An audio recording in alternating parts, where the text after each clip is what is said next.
A warm welcome to everyone. In place of our usual Bedfordshire support group with Endometriosis UK, which is held in person, Kat and I are privileged to host another exclusive webinar via Zoom, leading with Mr. Montasser Moran and Mildred Delanta. We were advised earlier today that we are to expect the company of Mr. Yunus, Mr. Burrell, Mr. Lewis, Mr. Alam, Dr. Muller, Mr. Jose, Dr. Shukla, and last but by no means least, mentioning a woman that most of you may already know and have met in person, matron Jane Perrine. All mentioned at the Bedfordshire Hospitals Trusts are highly qualified, knowledgeable and well respected in the gynae field, many focused on and specialising in endometriosis, urology and also the colorectal. Prior to this event, endometriosis-based questions have been collated and will be asked live to the team this evening. Due to time constraints on this webinar, any further questions can be asked in the chat function where we can assimilate and feed back via the Facebook group. I'm sure we're all eager to hear the presentation, followed by the assembled questions and answers. So without delay, let's continue to welcome, firstly, Mr. Moran. Thank you very much for your kind presentation. And it's always a great opportunity that we are here. And this time, this webinar is different because we have the whole endometriosis team of Bedfordshire, which showing the commitment of our team to deliver a great service to our population. Can I share my presentation now? Yes, please. Absolutely. So I'm Montasser Moran. I've been a consultant in Bedfordshire Hospital now for almost 12 years. And my interest is oncology and endometriosis. I mainly trained in endometriosis about 15 years ago in Norwich Hospital, and I had some experience in London Hospital as well. And I had the privilege to work with this excellent team. And I have the privilege as well to share the care for our population. So this webinar is hopefully will be a series of webinars that we will try to deliver it on annual basis, so we can open the channels with our support group and our population, and we can learn from them, from the feedback. So starting from the beginning, what is endometriosis? Which is, as we all know, that it is the lining of the womb, which is endometrium, is growing outside. If you look to this picture, you can see this is inside the abdomen taken by a laparoscopy. And this is a healthy tissue over here. And this is a very clear spot of endometriosis, and that's a very clear spot of endometriosis as well. However, if you looked closely, you'll find a white patch of endometriosis here, which can be easily missed. And that endometriosis, when it starts to bleed inside, it can start from scarring. So that's why endometriosis is not only this spot of the black color that you are seeing, it's this spot as well and the scarring around it. As you know, it affects about 11% of population. I personally believe that it's underreported. And most likely recent study will show that it's more than that. So where you can find it? So if we look through the laparoscope, this is the uterus. And you can see that's the left ovary, and the tube is here, and the tube is here. This is the bowel coming inside, and this is the top of the vagina at the back. So the uterus, vagina. You can see here easily that the pelvis is clear, and there's a big space, and the organs inside are not connected to each other. I'm explaining this because this picture will highlight the importance of the multidisciplinary meeting, which we will touch base later on. You can see the spots of endometriosis in the pelvis, and this type of endometriosis can be treated by any general gynecologist.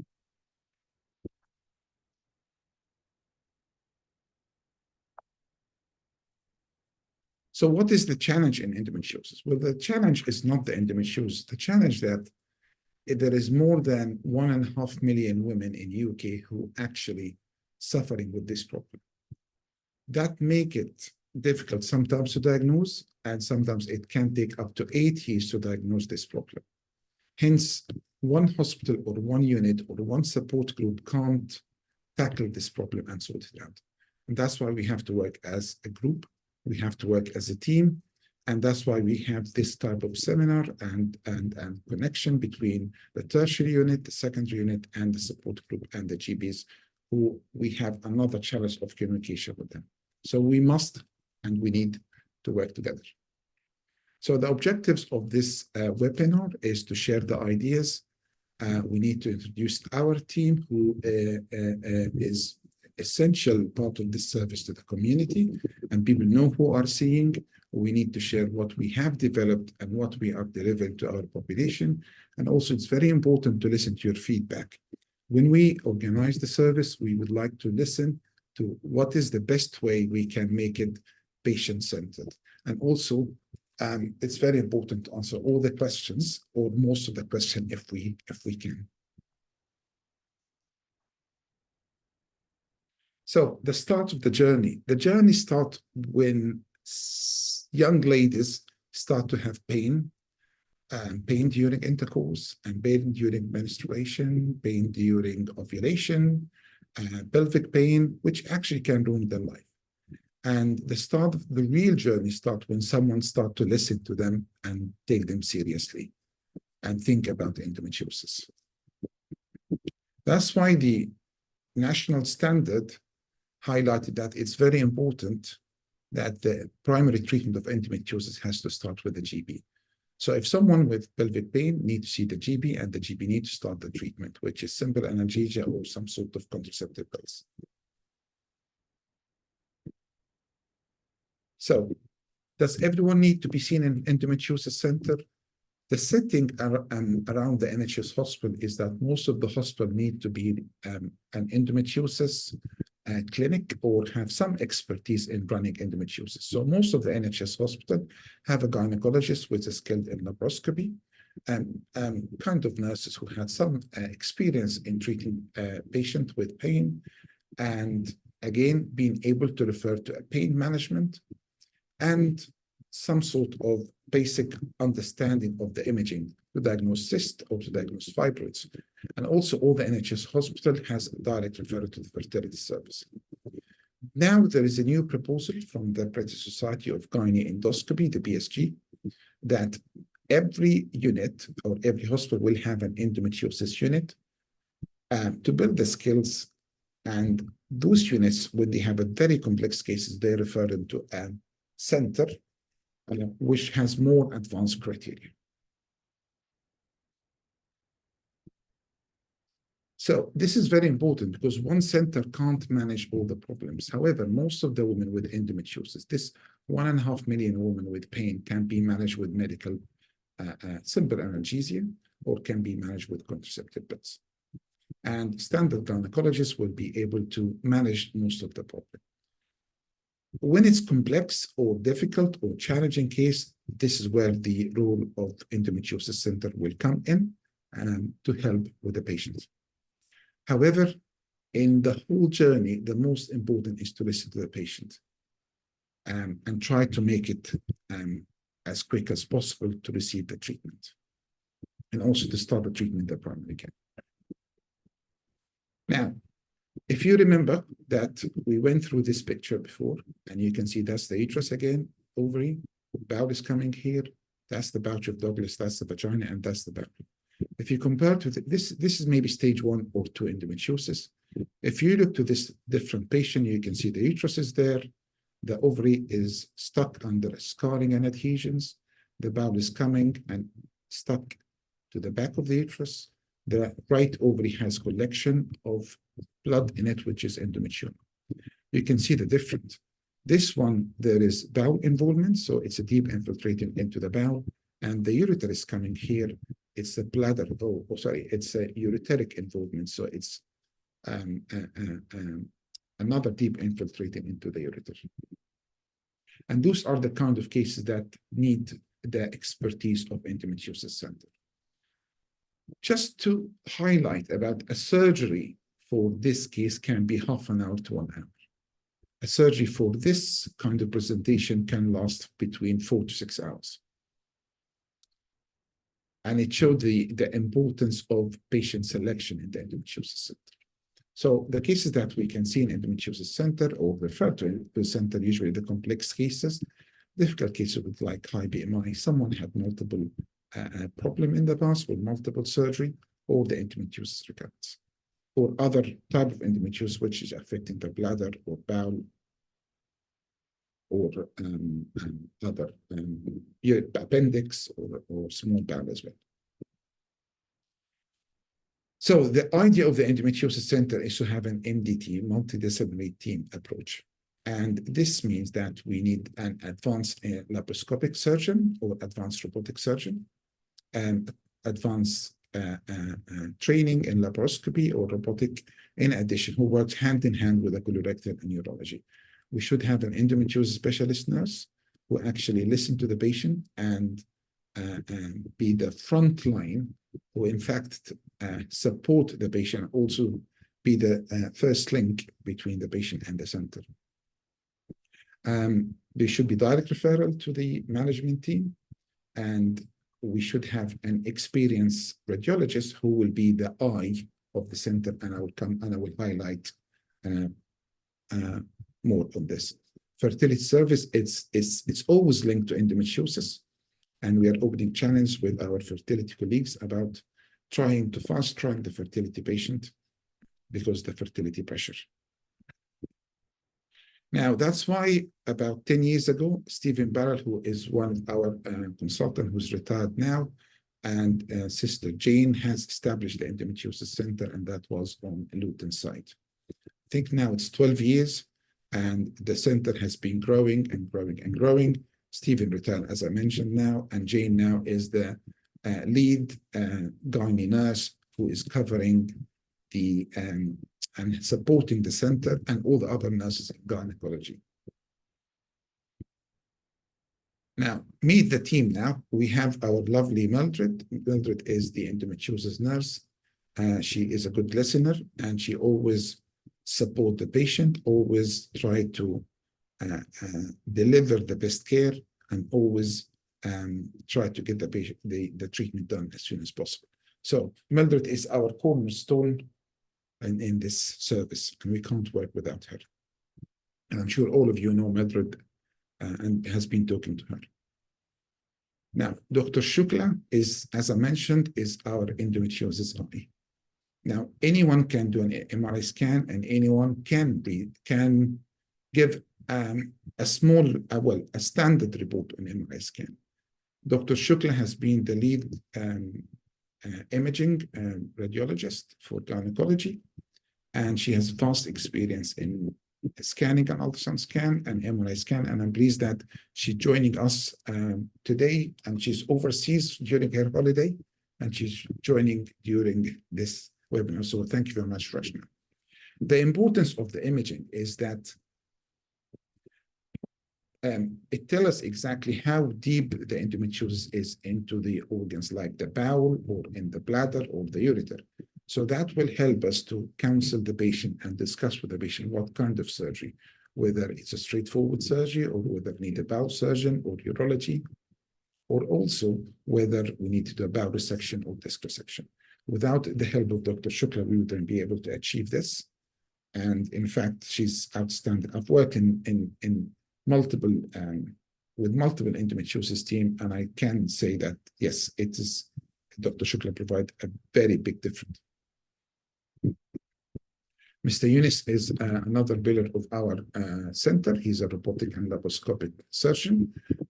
He's been helping us for the last 10 years, and he's done lots of bowel resection and lots of disc resection and lots of difficult surgery. Without him, this service wouldn't be running. And yes, he's a very, very big asset to the unit. Mr. Lowy is my colleague. He's been working together. We've been a trainee together in East of England Deanery. So I know him since he was a junior registrar. And in fact, me and him working together, hands in hands now, doing complex surgery and delivering the care to our patient. Jude is our fertility consultant. Jude always send his fertility patient with endometriosis to us. And in fact, I have to say, he is very keen for all the fertility patients to be done yesterday, as soon as possible. And that is very good. Thank you, Jude. We're doing our best to get all the surgery done. And again, all our members of the team are with us here today. Mr. Alam. Mr. Alam is our urology. We have lots of cases that endometriosis into the bladder, into the ureter, and without his help, we wouldn't be able to deliver that excellent care. There is something about Mr. Alam that he used to be a gynecologist in the past. And for some reason, he changed his career to be a urologist, which is brilliant because he had good experience about the infrastructure of gynecology service. Dr. Mullah is our pain management consultant, and he accepts all the referral from us. I know at the moment is that there is some strategic changing in the pain referral, but we are working on it. And in fact, he provided a very good service and very good pain relief to our patient. So what we have achieved during the last year, this is very important. The whole team is here and the whole team are taking a great credit for that. We've done more than 40 complex surgery done jointly between members of the team. This does take lots of organization, lots of theater sessions. Every theater session is about 4 to 6 hours. So it's a lots of work. We have monthly MDT meeting, and that is a joint meeting between the two sites of Bedfordshire Hospital, whether Bedford and Luton. And in fact, we as a team are very proud that this endometriosis service was the first successful service that merged when the merge happened between the two hospitals. Now we have a new software system that transferred the image to Dr. Shukla, so can be reported on time and reduce the waiting list. We introduced the robotic surgery, and I will elaborate on that in the next couple of slides. Robotic surgery is the future for most of the surgery, and we are very proud that in Bedfordshire, which is your local hospital, there is 2 robots on every side, and a very high complex surgery can be delivered. We facilitated lots of teaching for the junior doctors, for the GB, to raise the awareness of the problem. And we run a teaching program for the new consultant as well in minimal access and laparoscopic surgery. Currently, we are training some of our colleagues to be able to deliver better care to our patient. Clinic capacity, we understand about the issue. We used to run clinic every Thursday. Now, in the last month, we start to run a clinic every week on weekly basis, which is, I think it's a very, very big achievement in the current pressure that the NHS is facing. And it showed that we are putting this endometriosis service in front or on top of our priority. Robotic surgery gives you good image. However, not everyone gets robotic surgery. So we have introduced advanced laparoscopic cameras and advanced laparoscopic screen, which is 4K. And that helps us to diagnose and give you more precise surgery. Now, this is the robotic team. This is the robot itself. So the patient is sitting there, and the robot is attached with the equipment inside the patient, and we operate on it. The surgeon sits on the console and move the arm. This is our lovely robotic team, and this picture was taken after the first day of the first robotic surgery performed on Bedford side. And this picture actually was, we were celebrating having 20 cases of robotic surgeries done on Bedford side. And having said that, the robot is very expensive, and we have about £900 donated from Bedfordshire charity. So that was an evening that we invited the charity team and invited the first few patients to come and see the robot and explain to them how is that working and how is that helping. So that was very, very nice day because we were celebrating the success. So what's the challenges we have now? We have a waiting list, and we are working very hard on the waiting list. We're almost doing weekly, weekend waiting list, and we try to increase our capacity. There is pressure from the other services. We, as endometriosis team, we deliver difficult or complex surgery. So it's not uncommon that if someone else in the cancer land or someone with cancer with a complex surgery that can need our team to do the surgery, so sometimes they take the priority first. We take the credit, and we are proud that there is an increase in our referral to our center, and this is because simply we are showing dedication in what we're doing. We try to teach new surgeons, but it does take a long time to build a good surgeon. So it's a long learning curve, and to be able to allow the surgeon to perform advanced endometriosis surgery, we have to make sure that he is up to the scratch or she's up to the scratch. The other biggest problem challenge is that we have lots of patients come to the center with multiple surgeries before, which can make the surgery a little bit more challenging. Fertility pressure, we're racing the time, and we try to achieve, because I know that fertility patients need a quick solution for this problem, and we try to do our best. The biggest challenge we have is the long journey. For the patient to reach our endometriosis center, usually it's 5 to 6 or 8 years before she sees us. And that's actually put lots of pressure on the patient and on us. So it's very important to assure every member of the support group that we're doing our best. So we had a few questions, and I invited all my colleagues to answer some of them. So I'll start with the first question that we received from you. We are finding it difficult to get referral for an endometriosis specialist. What is the best route for them to do this for the GP? Well, I totally understand that. It's not an easy, and that's not because no one wants to do this. It's because the pressure and the increase in the referral. The GP can start at the first line of treatment, as we mentioned. And if that's not working, then the GP need to refer it to the hospital. As we mentioned, the gynecologist can manage this problem. And if it's not possible, please ask the gynecologist to refer us to the center.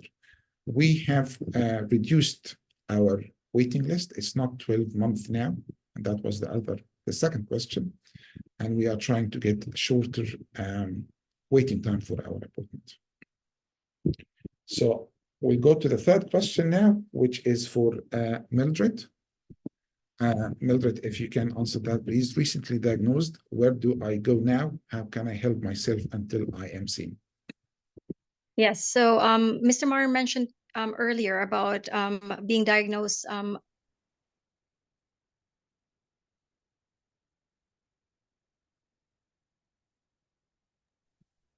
think Mildred's frozen. We can maybe if we move to the next question, then we'll come. Hopefully, Mildred will come back and we can go back to that one. Good plan. Good plan. Good plan. So I think Mildred's back. Sorry, can Mildred, you hear me? yeah, sorry. Yep. Okay. Can you hear me? Yeah. Yes. So with that question, Mr. Mar already discussed this earlier. So once you are diagnosed, we will see you in the clinic, and we will offer you treatment options, which likely will be depending on the stage of endometriosis you have and which priority you are as well. So once you have made a decision, we will offer you the 3 types of options, which are the conservative management, medical, or the surgical option. So we might likely need to have further investigation, and that will be requested when you come in clinic as well. And once you have this all done, then we can proceed from what we think is the best for you moving forward. So helping yourself with this diagnosis, we are aware that endometriosis is a debilitating condition, and it can affect the quality of life. And it can cause a lot of anxiety to patients as well as despair.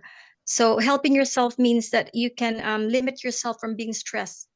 So limiting stress, not only from physical, but mental as well. Looking after yourself means eating healthy, sleeping well if you can, because with endometriosis, there's a lot of symptoms that can cause you a lot of restless nights.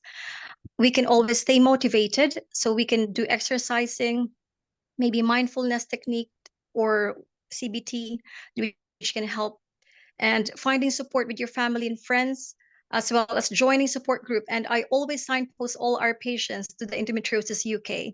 I think it's a really great support for all our patients as well. Fantastic. Thank you, Mildred, for that excellent answer. Thank you. If we move to the next one, and I think is Dr. Molla. Yeah, good evening. Thank you for your question. It's about alternative methods for pain relief, for example, acupuncture. So we do have limited drugs in our armamentarium for treating chronic pelvic pain. But as actually Mildred already alluded to, more important as a result of the whole central sensitization is to also adopt non-pharmacological approaches like CBT, like mindfulness. We don't have acupuncture in our secondary services, but we've got TENS, which is transcutaneous electric nerve supply, which works on what is called gate control theory of pain. So we can offer that, but it's useful only for certain types of pelvic pain. For example, if they have myofascial tender points, or they have pelvic floor dysfunction or dysmenorrhea, it may not necessarily work for endometriosis, which is not discrete. It can be quite a diffuse pain. So it's difficult.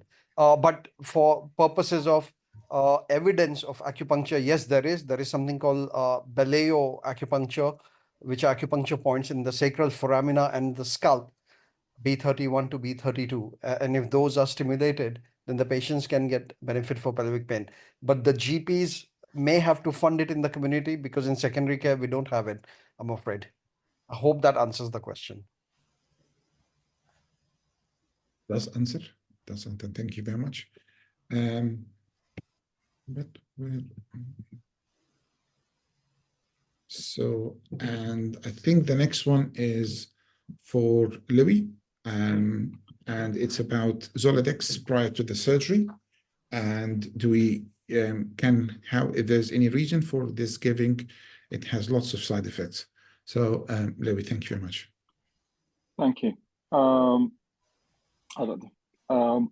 So, where am I? Sorry, can you hear me? Yes. Okay, hi. Right, I think both this question and the next question are both related. So Zoladex is part of a group of medications called GnRH, or gonadotropin releasing hormone agonists. In our center, we tend to use Prostat rather than Zoladex. It's more patient-friendly in terms of how you give it. It's a much smaller needle. You don't need to give it in a big, almost like cut into the abdomen, tummy wall. You can give it into the upper part of the, into the buttock or anywhere else. So it's more tolerated. There is no, okay, let's put it this way. There's absolutely no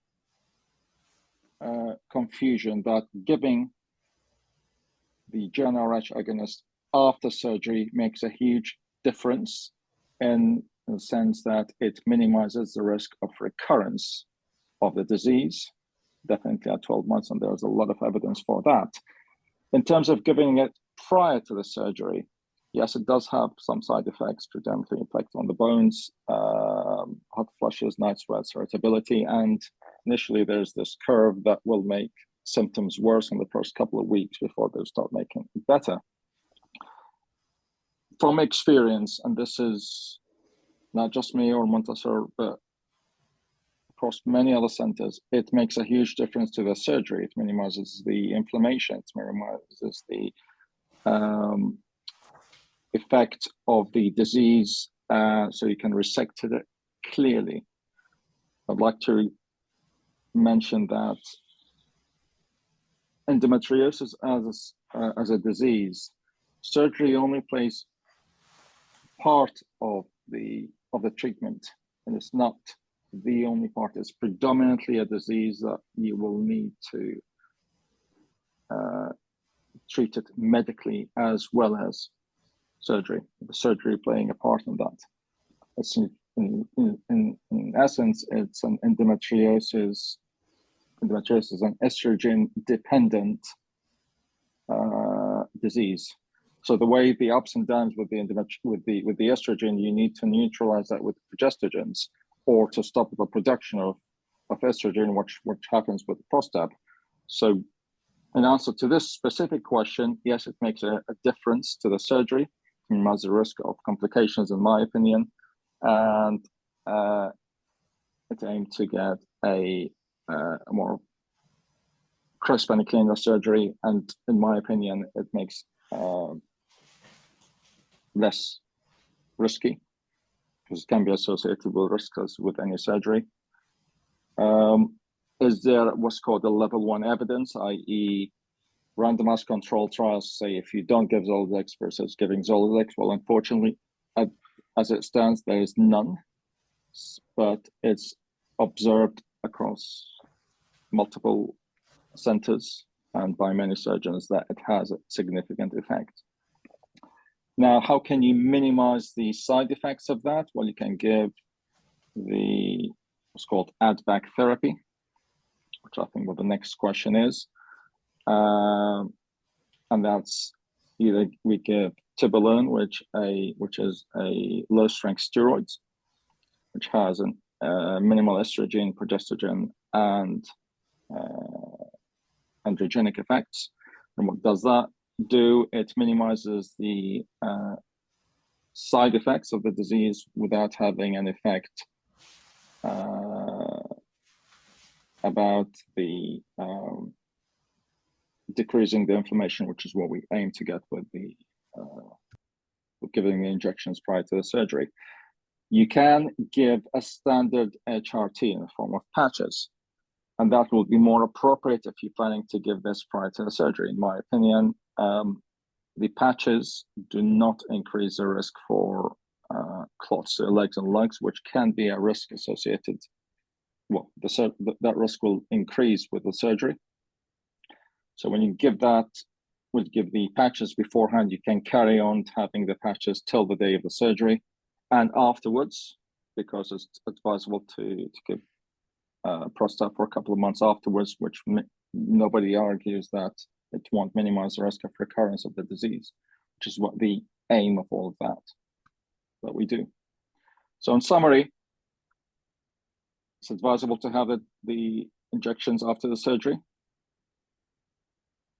Before the surgery, it's preferable. However, if someone comes back and say, no, I categorically will not have it, obviously can't force them. But if you do, you try and minimize the risks with the use of add-back therapy, either the standard HRT, and I prefer HRT patches as they have less risks, and you can take them to the day of the surgery, or tibolone, which actually does increase the risk for clots, which is increased by the surgery. So you might need to stop it for up to 4 weeks before the surgery. I hope that answered the question. Thank you. Very, very, very good answer. Thank you. Now, the next one is for Mr. Yunus. Mr. Yunus is the best one to answer that question. Mr. Yunus, he implemented and started the enhanced recovery program on Luton Site Hospital. So he's the best one who can talk about the hospital admission and how can patient return early to activity. So the question for us was, with the robotic surgery, how long would you expect the patient to be in the hospital in comparison to a standard laparoscopy? Thank you. Good evening. Thank you for hosting me again. I think with laparoscopic surgery and enhanced recovery, we were able to achieve patients without bowel resection to go home on day 3. With bowel resection, usually we tend to keep them for day 4, day 5, and in the minority of patients that we have to give them a stoma in case of a very low, ultra low anastomosis, where we join the bowel practically at the pelvic floor, or if it involves operations on other organs like the ureter or the bladder, then they may have to stay for about 5 days. With robotic surgery, certainly there are a lot of advantages. I believe that it does shorten the hospital stay by 1 day, but from a recovery point of view, I suspect probably they're equivalent. I think they're both. We have to think about, I only get involved in major surgery, and it does take people to recover from this major surgery. With enhanced recovery, you have the support that you require prior to surgery, it's sort of immediately after surgery, and even at home as a follow-up, and that helps with the recovery. Also, it's about meeting your expectations and managing your post-operative pain and a bit of rehab to return you as soon as possible back to normal activity. Of course, the severity of endometriosis and its involvement in that of the bowel, and it is variable. Certainly, patients who have involvement of more proximal bowel are likely to recover a lot quicker, and patients who have low pelvic bowel involvement, mainly the rectum and lower rectum, it takes them a bit longer to recover. And from a physiological point of view, from a functional point of view, is also from the overall sort of enormity of surgery. I hope that answers your question, but most of our patients, I'm glad to report, successfully underwent laparoscopic procedures. And now that we are slowly and actually rightly moving in the directions of robotic surgery, I feel even more confident that we are doing better, even better. We're getting even better outcomes, and hopefully with less recurrence. Thank you. Thank you.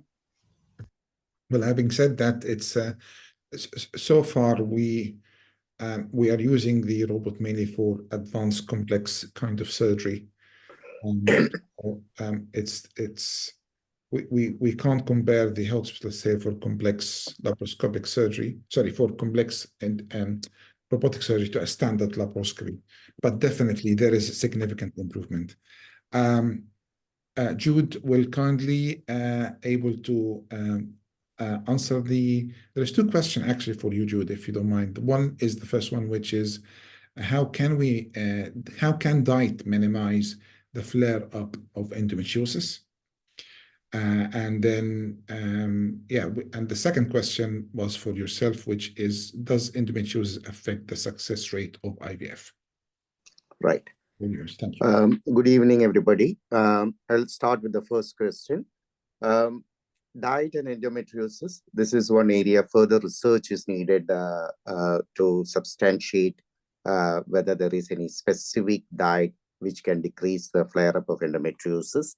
However, looking into the literature, there is some consensus that any diet which decreases inflammation or decreases the release of prostaglandins, which are mediators of inflammation, or any diet which can reduce the estrogen levels in the body, can decrease the symptoms of endometriosis or decrease the flare-up. So if you look at those diets which can decrease inflammation, then the few diets which come up are those which are rich in omega-3 fatty acids, which characteristically is contained in high quantities in oily fish like salmon. Also increase antioxidants, diet rich in antioxidants, which are vitamins A, C, and E. Again, this is present in fruits and vegetables. And there are some other diets which increase inflammation, which has to be avoided. And that includes red meat and alcohol. They are both pro-inflammatory, apparently. So those diets can be avoided. And there are some researchers which favor a Mediterranean diet. I don't have to tell you what is a Mediterranean diet. A diet which is plant-based with a lot of olives and oily fish and dairy products like cheese and yogurt. It seems to improve the symptoms of endometriosis. There are also researchers who favor a personalized food diary for patients with endometriosis, which sound very interesting. Well, it's a common sense approach. What they say is you keep a diary of what you eat, when do you eat, how much do you eat, and link it to your symptoms and see which food triggers your symptoms and try and avoid those symptoms, which is a simple common sense approach, which many of people use for other things like GERD, gastroesophageal reflux disease. It can be caused by coffee, spicy food, etc. And we make adjustments in our diet by avoiding those which will trigger our symptoms of gastric reflux. Same approach. Keep a food diary, identify the food items which increases your symptoms.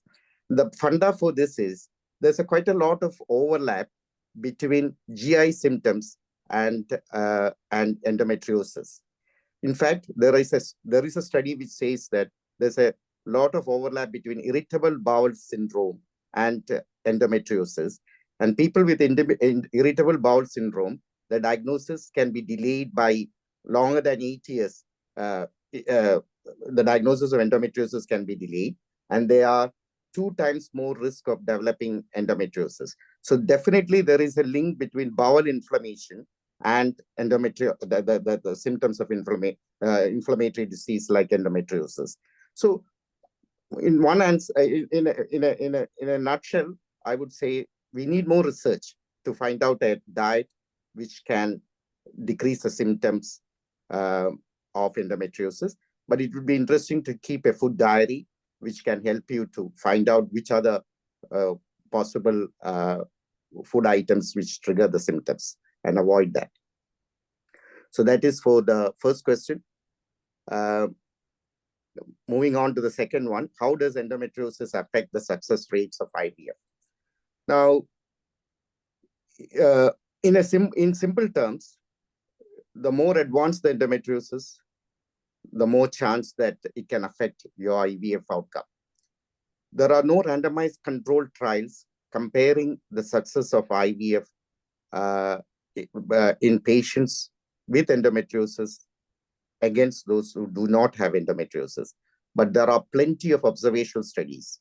And if you look at the systematic analysis of these observational studies, what they find is that in stage 1 and 2 endometriosis, there is no difference in the number of eggs retrieved, in the clinical pregnancy rate and live births between women with stage 1 and 2 endometriosis and those women who do not have endometriosis. However, if you look at the same data between women with stage 3 and 4 endometriosis and those who do not have endometriosis, then the former group, the women with advanced endometriosis, clearly have decreased number of eggs retrieved, decreased implantation, decreased pregnancy, clinical pregnancy rate, and decreased live birth rate. If you look at how this happens in advanced endometriosis, there are different hypotheses. One say advanced endometriosis, as we all know, can affect the egg reserve. And when the egg reserve goes down, there is a possible effect on the quality of the eggs produced, which can in turn affect the fertilization as well as implantation. But how it exactly affects all this, nobody knows. But there is a clear association in women with advanced endometriosis with the decreased IVF outcome. I hope I have answered both the questions. Yeah, thank you. Thank you, Jude. So yes, we need more research about the diet and endometriosis. Maybe that's another idea for Endometriosis UK to fund maybe in the next research. Moving to the, sorry.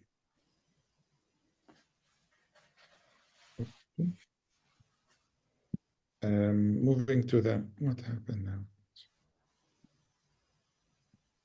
I think the next question was for Dr. Shukla. Yes. About the diagnosis of endometriosis with the modalities of imaging. And do we need to do an MRI scan for everyone? Dr. Shukla has a vast experience in scanning, MRI scan and ultrasound scan, so would be the best one to elaborate on this. Thank you. Right. So thanks for having me, Montessor. What you have to remember is that endometriosis, unfortunately, by the time we start seeing it on any form of imaging, it is fairly advanced. So we are able to see it on ultrasound and MRI once you have stage 3 and stage 4 disease, essentially at the part where the endometriotic deposit is not only bleeding, but also scarring. So stage 1 and stage 2 disease will not be picked up on imaging and will only be diagnosed on laparoscopy. But does every patient need an MRI before a scan? I mean, that will depend upon the surgeon. So what we increasingly see is that people see MRI as a way of diagnosing endometriosis, advanced endometriosis, and it should not be the case. Because like Montessor said, what you should have is first go to the GP, start with the first-line treatment if you respond to it. And MRI is reserved prior to surgery so that we can actually stage the endometriosis and give the surgeon adequate information before the patient is under the knife. Thank you very much. I think what is very important about the staging endometriosis, it's the patient herself, because you can have stage 1 endometriosis, which small nodule can be very painful, and sometimes you can be stage 4, and you might be completely asymptomatic. So it's the symptoms of the patient, and yes, the MRI scan will not diagnose everything. Thank you very much, Rashna, for that. Thank you. Mr. Moran, I think Mr. Louis just got his hand up if he's got a question. Okay. Go ahead, Louis. Sorry, Sorry, not a question, but just a further addition, because this is a passion of mine. What Jude is to add to what Jude has said with regards to diet and endometriosis, and this is one of the ongoing research for the last couple of years. Gut microbiome is something unique to us as human beings, and unique to each person as an individual. And even no two people will have the same gut microbiome. And if you have twins, the association between twins is no more than 30%. We know the work from Tim Spector has done, was the best known figure for gut microbiomes in the UK, and for that reason in the US. There is a well-known and confirmed in many models and across multiple studies that poor gut microbiome associated with worse endometriosis. And for each one of us, it's specific to each individual how to improve his and her gut microbiome, and in the case of ladies for endometriosis. So improving the gut microbiome will result, seems that maybe improvement in some of these symptoms. Obviously, how much of that is yet to be known, but it's one of the most exciting research that's going on. And yes, Mediterranean diet, because it has a lot of vegetables that you will need to incorporate into your diet and decrease the inflammation, which is a huge factor. So thank you very much. I'll just add that. Sorry. Thank you. We still have 4 questions to go, and we have about 10 minutes before we close. So we can have maybe 1.5 minutes for each question. So Louis, while you're there, the next question is yours as well, which is about HRT. Does that create more pain with endometriosis? And if you can just educate us on this one, please. Well, the jury is out on that. It doesn't, but it improved certainly the symptoms. No one knows for definite from a randomized control trial whether it's going to make it less ignition of endometriosis, as long as you have a standardized dose of the HRT, whether it's a tibolone, as I said, or if you're going to be taking the continuous combined preparation when you have progestogen along with the estrogen. So it's not the old cyclical way of taking estrogen for 4 weeks, but only using the progestogen for 2 weeks, and then no, that will have an impact on your endometriosis. But as long as you take in HRT in a standardized dose of both estrogen and progestogen, then it shouldn't reignite endometriosis. But again, as I go back into the same thing, it should be part of a whole holistic approach. Thank you. To answer the question.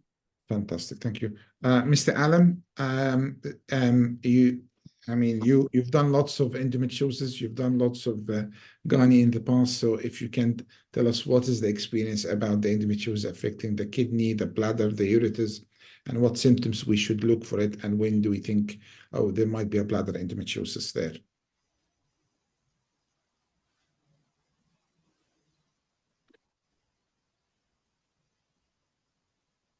I don't know. Hello? Hello, we can hear you. Yes. Is Mr. I think Allen? Mr. Allen's on mute. Okay. Don't know if he can hear. Can you hear me now? Yes. Yes. Okay. So if you just could put the first picture, that probably very distinctly alludes the anatomy, the pelvic anatomy, and I think we will all see that the ureter, the bladder, the uterus, the bowel, and the ovaries, they are very close neighbors to each other. And whenever there is a process of inflammation going on in that neighborhood, it tends to affect all of these organs. Now, with regards to the urologic symptoms, they will probably make the concatenation of all the symptoms pertaining to these organs I alluded to. So some of the symptoms where the urologic tract, which normally is ureter and the bladder, and very rarely would a kidney primarily be affected, would simply be discomfort, pain.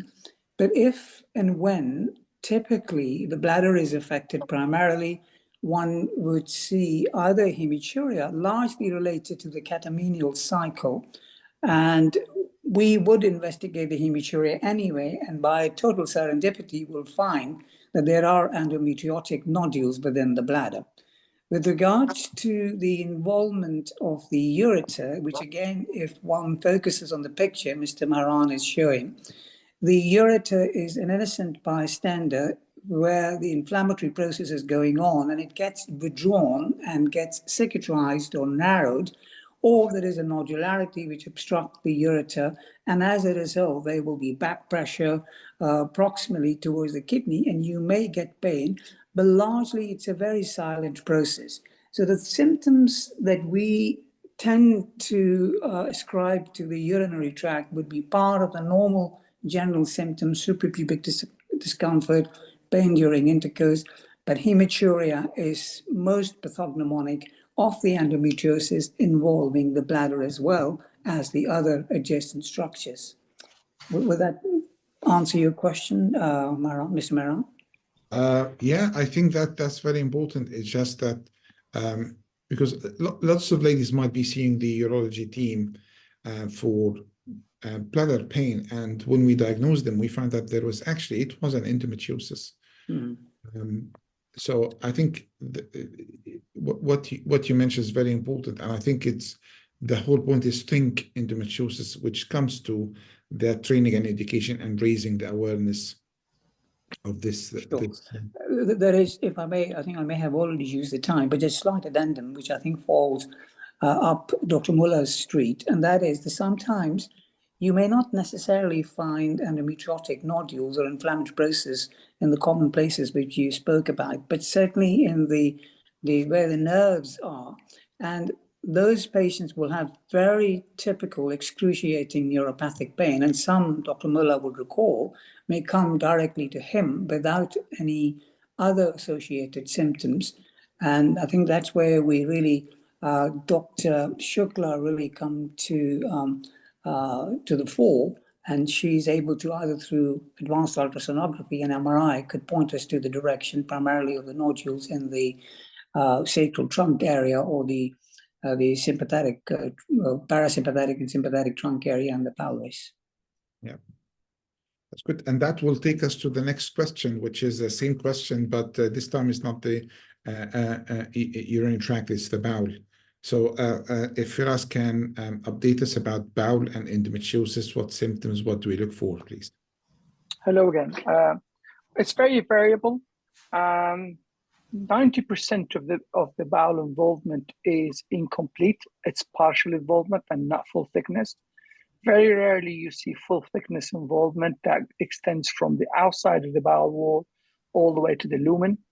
And I've seen only a few patients in the last sort of 12 years that I've been doing this, dealing with this condition.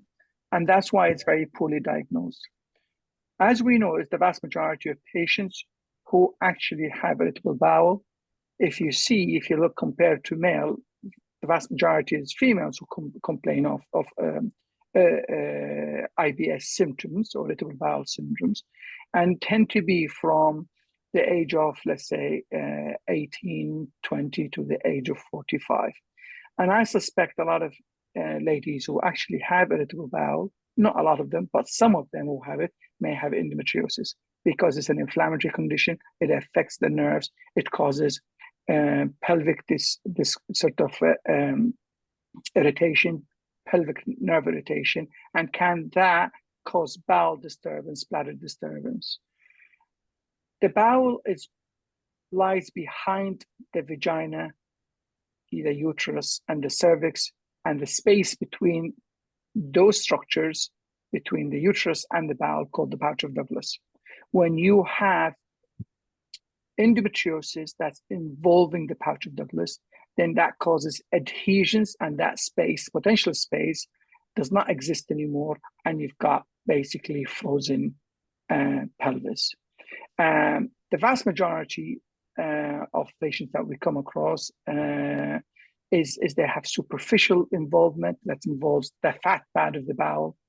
There are occasions that involves the actual only the outside layer called the serosa, and some of them involves the muscle. When it comes to the muscle, it's the extent of the involvement and what we can do to basically dissect that space between basically the uterus, the vagina, and the bowel. The symptoms are very variable. The most extreme of symptoms of bowel obstruction, where you've got a stricture, obstructive defecation, rectal bleeding, erratic bowel activity. And the lightest of symptoms would be pelvic pain and irritable bowel symptoms like. Occasionally, you may have rectal bleeding. That is experienced usually because of the whole congestion in the pelvis can lead to hemorrhoids.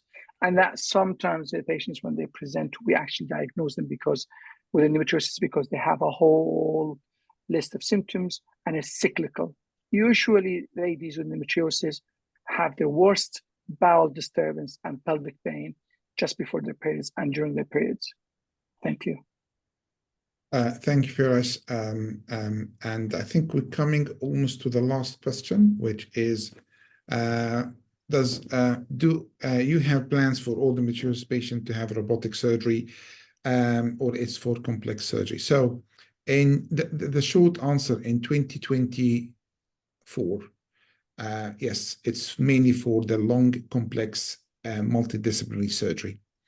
However, that doesn't mean that the patient, if they get surgery with a keyhole surgery, normal laparoscopy, is having a less effective treatment or less good surgery. In fact, we have high technology. We can still provide a good laparoscopic surgery.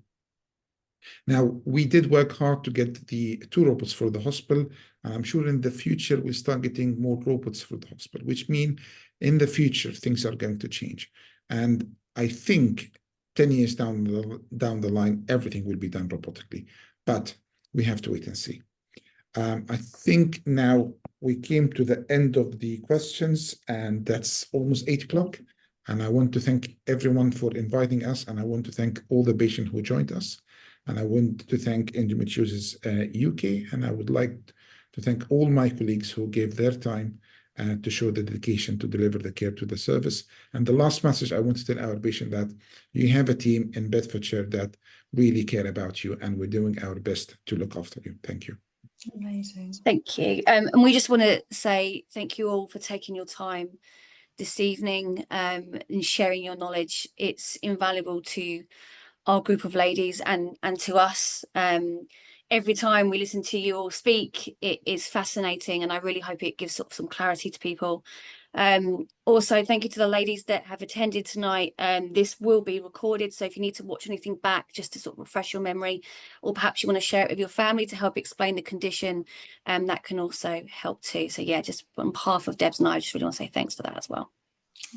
And I'm just adding to that, Kat, about sharing. If you decide that it's something you want to share with other ladies that might also be suffering with endometriosis and symptoms, along any of the symptoms, as Mr. Moranis very wisely said, there's a whole team, and it may not just be endometriosis. There may be other symptoms.